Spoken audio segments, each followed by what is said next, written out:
So, Netflix's live-action take on Avatar: The Last Airbender comes out this month, and my feelings about it are cautiously optimistic, especially in light of the most recent trailer. The casting looks good, and the aesthetic is wonderful, although it still plays into the current trend of underlighting every scene. Given the various tidbits that have been dropped since the inception of the project, there is definite potential buried here. I'm a relatively new Avatar fan, having only been introduced to the series in the last few years, but I fell in love hard with the original cartoon. I would consider it an almost perfect show, with amazing characterization, great plot lines, and surprisingly dark and adult themes for a children's show. I'm generally not a fan of live-action remakes, but they do occasionally hit the mark. And while I am hopeful about the Netflix series, one of my biggest fears is that it won't capitalize on the untapped potential from the original series, and will instead be a live-action recreation of a story that's already been told in a thoughtful, well-written, and beautifully portrayed way. Because that would be a real waste, and would bring nothing new to the table. But there are several areas in which the new series can expand and explore the same characters we had in the original in ways that the animated series maybe couldn't have, due to its younger target audience. And while I certainly don't need a dark and gritty reboot of a show which absolutely delights me with its whimsy and fun, I would love some expansion on a few characters, dynamics, and aspects from the original, which I think could offer something new and build on what we already know and love. So, come with me as I explore the areas of potential for Netflix's Avatar: The Last Airbender.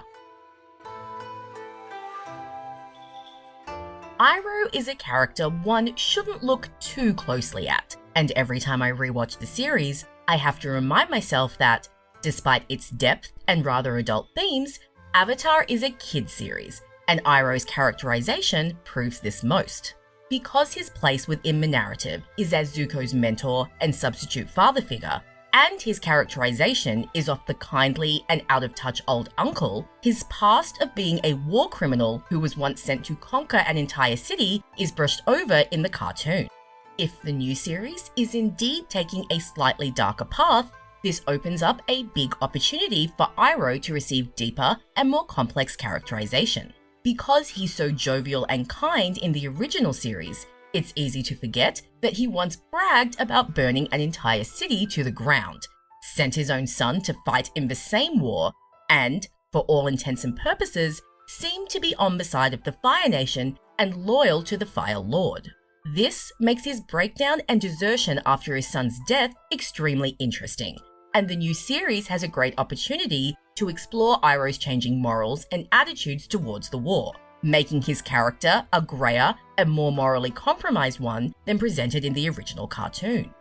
The original series does give Iroh a small redemption arc in Season 3, with his realization that he can't sit by apathetically and must instead play an active part in ending the war.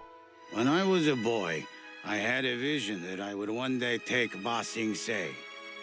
Only now do I see that my destiny is to take it back from the Fire Nation so the Earth Kingdom can be free again. It's an almost blink and you'll miss it arc, but it opens up many rich possibilities for growth and exploration of Iroh's past crimes and his feelings about them. While I'm definitely not gunning for some sort of gratuitous Game of Thrones bloody backstory, I have always found Iroh's characterization a tad frustrating, due to the limitations of being in a children's show and how that held the writers back from truly fleshing out his character and the somewhat complex morality built into his characterization. And I do believe that there's a way to do so without detracting from the humor and kindness of the character. We unfortunately don't see much of Iroh in the new trailer, and I don't know much about the actor who is portraying him, but I'm hoping that we will get some expansion on his character and that the new series takes advantage of its older audience to explore some darker themes within Iroh's journey. Azula is a great villain, but due to Zuko getting the big redemption arc in the original series, she is somewhat ignored by the narrative, outside of acting as the main antagonist for the latter two seasons. Much of her implied backstory is left out, and the little that we do see is mostly from Zuko's point of view, giving us little insight into Azula's mind or characterization. Similarly to Iroh, there are flashes into the deeper characterization that lies within Azula. This is particularly prominent in Season 3, in episodes such as The Beach, when we discover that, despite her hardened exterior, Azula carries her own childhood trauma. I could sit here and complain how our mom liked Zuko more than me, but I don't really care. My own mother thought I was a monster. Or The Boiling Rock, where we see how deeply her friend's betrayal affects her and how it's the beginning of her sanity slippage. Even before Season 3, we get a deeper glimpse into Azula and her feelings in the intense Season 2 finale, where she genuinely offers redemption to Zuko and praises him for his part in bringing down the Avatar and Ba Sing Se. But these moments are just those, moments. Due to the show having many characters and the point of view Fire Nation character being Zuko, we don't get expansion on these moments, which is not necessarily to the detriment of the original series, but does leave viewers wanting when it comes to Azula's storyline, characterization, and dynamics. Given that Azula seems to have a more prominent role in the live-action series, being seen in Season 1, whereas her introduction in the original series didn't properly happen until Season 2, there is hope that the new series will take this opportunity to expand upon her character. One area which I'm really hoping they explore is Azula's dynamic with her father Ozai, and the 3 years where she was left alone with him. We see little of Azula's dynamics with either of her parents, although there are hints that her mother favored Zuko over her and viewed Azula in a negative light. What we do see of her dynamic with Ozai is very controlled and manipulative, with Ozai using his daughter for his own needs, such as when he sends her into the battle on the Day of Black Sun while he hides in his chambers, then discards her as soon as she's exhausted her usefulness, as we see when he grants her the useless title of Fire Lord to keep her out of the way while he executes his final bid for absolute power. But again, these are mere glimpses into a dynamic which appears to be much more complicated and fraught, and I hope that the live-action series takes the opportunity to explore this. Lastly, the live-action series has the opportunity to portray Azula in a more sympathetic light and to really emphasize how young she is. The animation of the original series, coupled with the brilliant but also older-sounding voice acting of Grey DeLise, can make it easy to forget that Azula is only 14 years old at the beginning of the series. She is violent and angry and power-hungry, but she is also only a child and has definite potential for redemption, something which the original series didn't really portray. The casting of actress Elizabeth Yu has me hopeful, as she does look the right age and already has fans viewing her more sympathetically. So hopefully, the series will continue to build upon this. Anyone who has watched the original series knows that it already contains some amazing dynamics, from Aang, Katara, and Sokka's found family, to the various gang members and their respective mentors like Parku and Master Piandao, and of course, Zuko and his relationship with his uncle Iroh. But the live action again has the opportunity to explore dynamics that couldn't be explored in the animated series. The aforementioned Ozai and Azula dynamic brings up endless possibilities for deeper characterization on both characters' sides, and as mentioned, the opportunity to build up Azula's backstory and make her a more tragic and sympathetic character, really showcasing how her father's abuse, control, and manipulation has shaped her.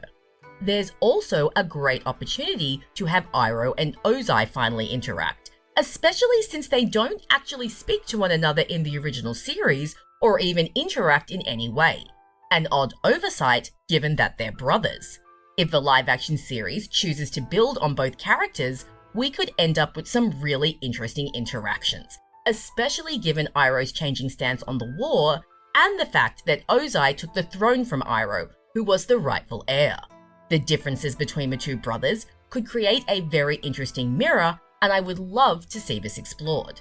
Lastly, there's opportunity for more expansion on Azula and Zuko's relationship, especially since Azula will be featured in the first season of the new series. A more complex backstory for the two siblings could really build up the already interesting dynamic we had in the cartoon and add more depth to Zuko and Azula's paths in seasons 2 and 3. The original series, despite being a kids' show, went to some dark places during its 3 seasons. But, given the nature of the show and the target audience, these darker aspects were still presented in a somewhat lighter manner, and the true horror of a lot of the situations only reveals itself when watching as an adult. As said before, I certainly don't need a bloody and overly dark interpretation of a series which has such a sense of fun to it, but a more adult tone could produce some very interesting and fun sequences, which could explore these themes deeper, especially if the series is renewed for more seasons and we get to explore the storylines of the original seasons 2 and 3. Episodes which come to mind in this regard include The Puppet Master, which not only gives horrifying insight into the demise of the Southern Water Tribe, but also introduces the terrifying concept of bloodbending, City of Walls and Secrets, which exposes the dark side to Ba Sing Se and the extreme lengths its military will go to keep its citizens ignorant of the war, and The Southern Raiders, where Katara has to face her mother's murderer and the darkness within herself. All these episodes are fantastic in the original series, but hold potential to be darker and further explore the series' mythology and lore, and hopefully the live-action series takes advantage of this.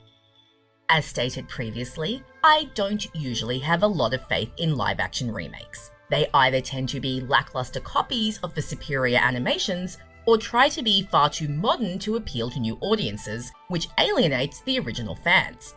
And when it comes to the original Avatar series, as I said, it's pretty much perfect. So, it almost begs the question of whether we even need this remake in the first place. Nevertheless, we're getting it. And, despite some reservations, I am kind of excited, especially in light of all the trailers and the look of the cast and production. And I do think that there is potential here, and that this series could do something new while still working within the framework of the story we know and love. I just hope that this potential is capitalized upon, and that we don't end up with another generic live-action remake that ends up falling by the wayside.